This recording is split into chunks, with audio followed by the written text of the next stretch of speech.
Semabor Malesat, penuh keberkahan.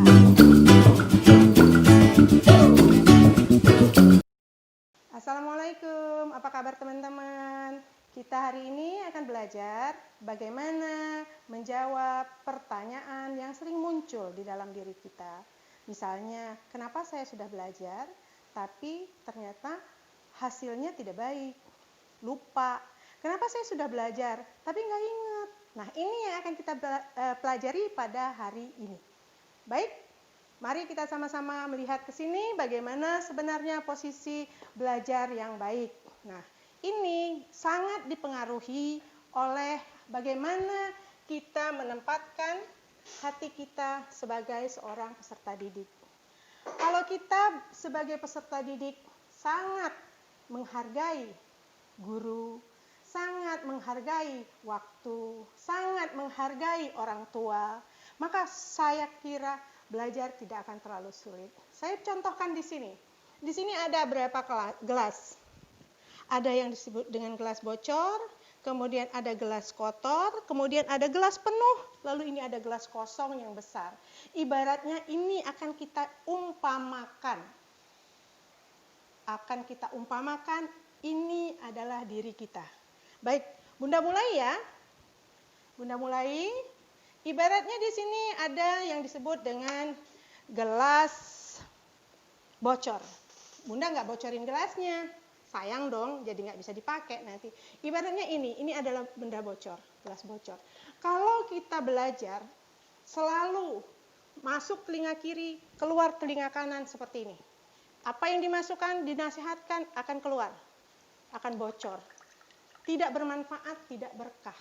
Jadi kalau kita dinasihati oleh orang tua, dinasihati oleh guru, kita selalu tidak menerima. Kenapa? Karena kita sombong. Artinya kita mirip dengan gelas bocor. Apapun yang masuk pasti keluar lagi. Kemudian Bunda katakan lagi di sini adalah gelas kotor. Ibaratnya gelas kotor ini hati kita kotor, selalu berpraduga negatif, selalu menyangka yang tidak-tidak, kurang baik. Nah, apa yang terjadi? Karena hati kita sudah kotor. Sebelum kita menerima sesuatu, hati kita sudah memperduga atau memperkirakan, guru itu mah paling segini, ibu itu mah ngajarnya paling gini, bapak itu ngajarnya paling gitu. Nah, ini yang disebut dengan diri kita seperti gelas kotor. Kita lihat, kalau kita menggunakan gelas kotor, air bening yang kita masukkan, ilmu yang bagus dimasukkan ke gelas yang kotor, maka hasilnya akan kotor. Lihat, hasilnya akan kotor. Itu nak. Jadi sangat mempengaruhi.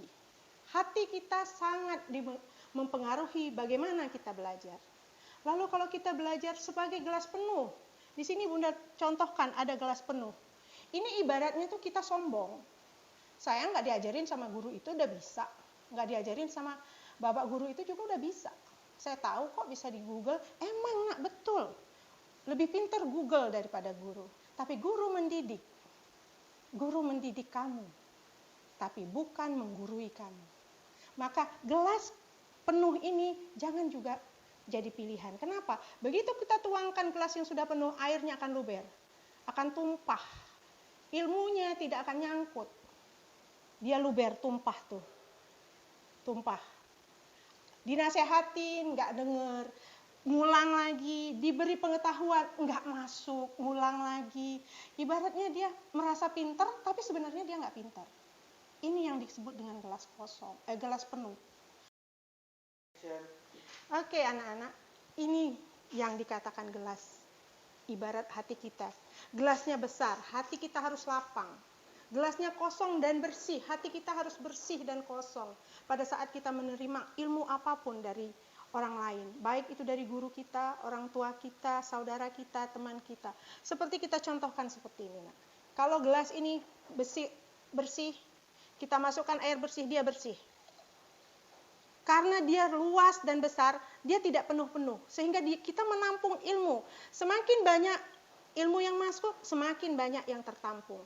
Ini terus-menerus dan kita mau belajar. Maka kita tinggal memilih.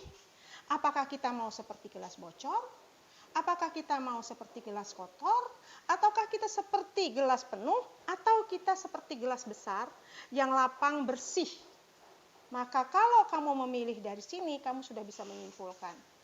Artinya, dalam belajar, kita harus mau membuka hati, membuka pikiran, membuka perasaan, supaya ilmu yang masuk kepada kita itu menjadi berkah dan banyak.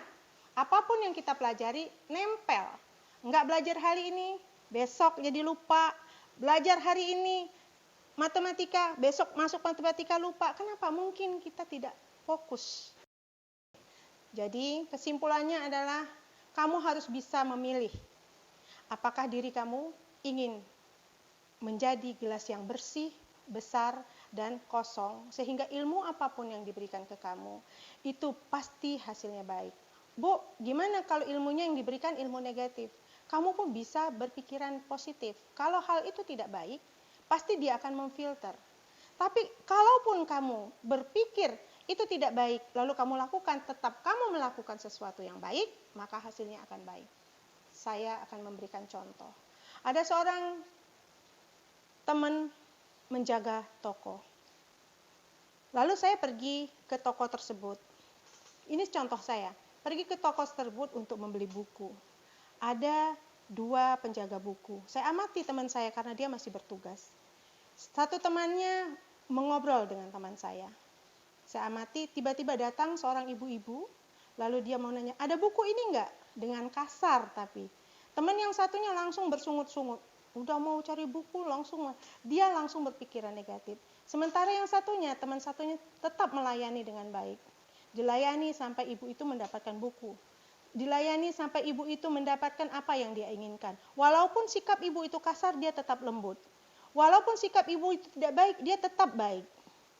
Lalu setelah waktu belanja ibu itu selesai, waktu kerjanya selesai, saya temui teman tersebut.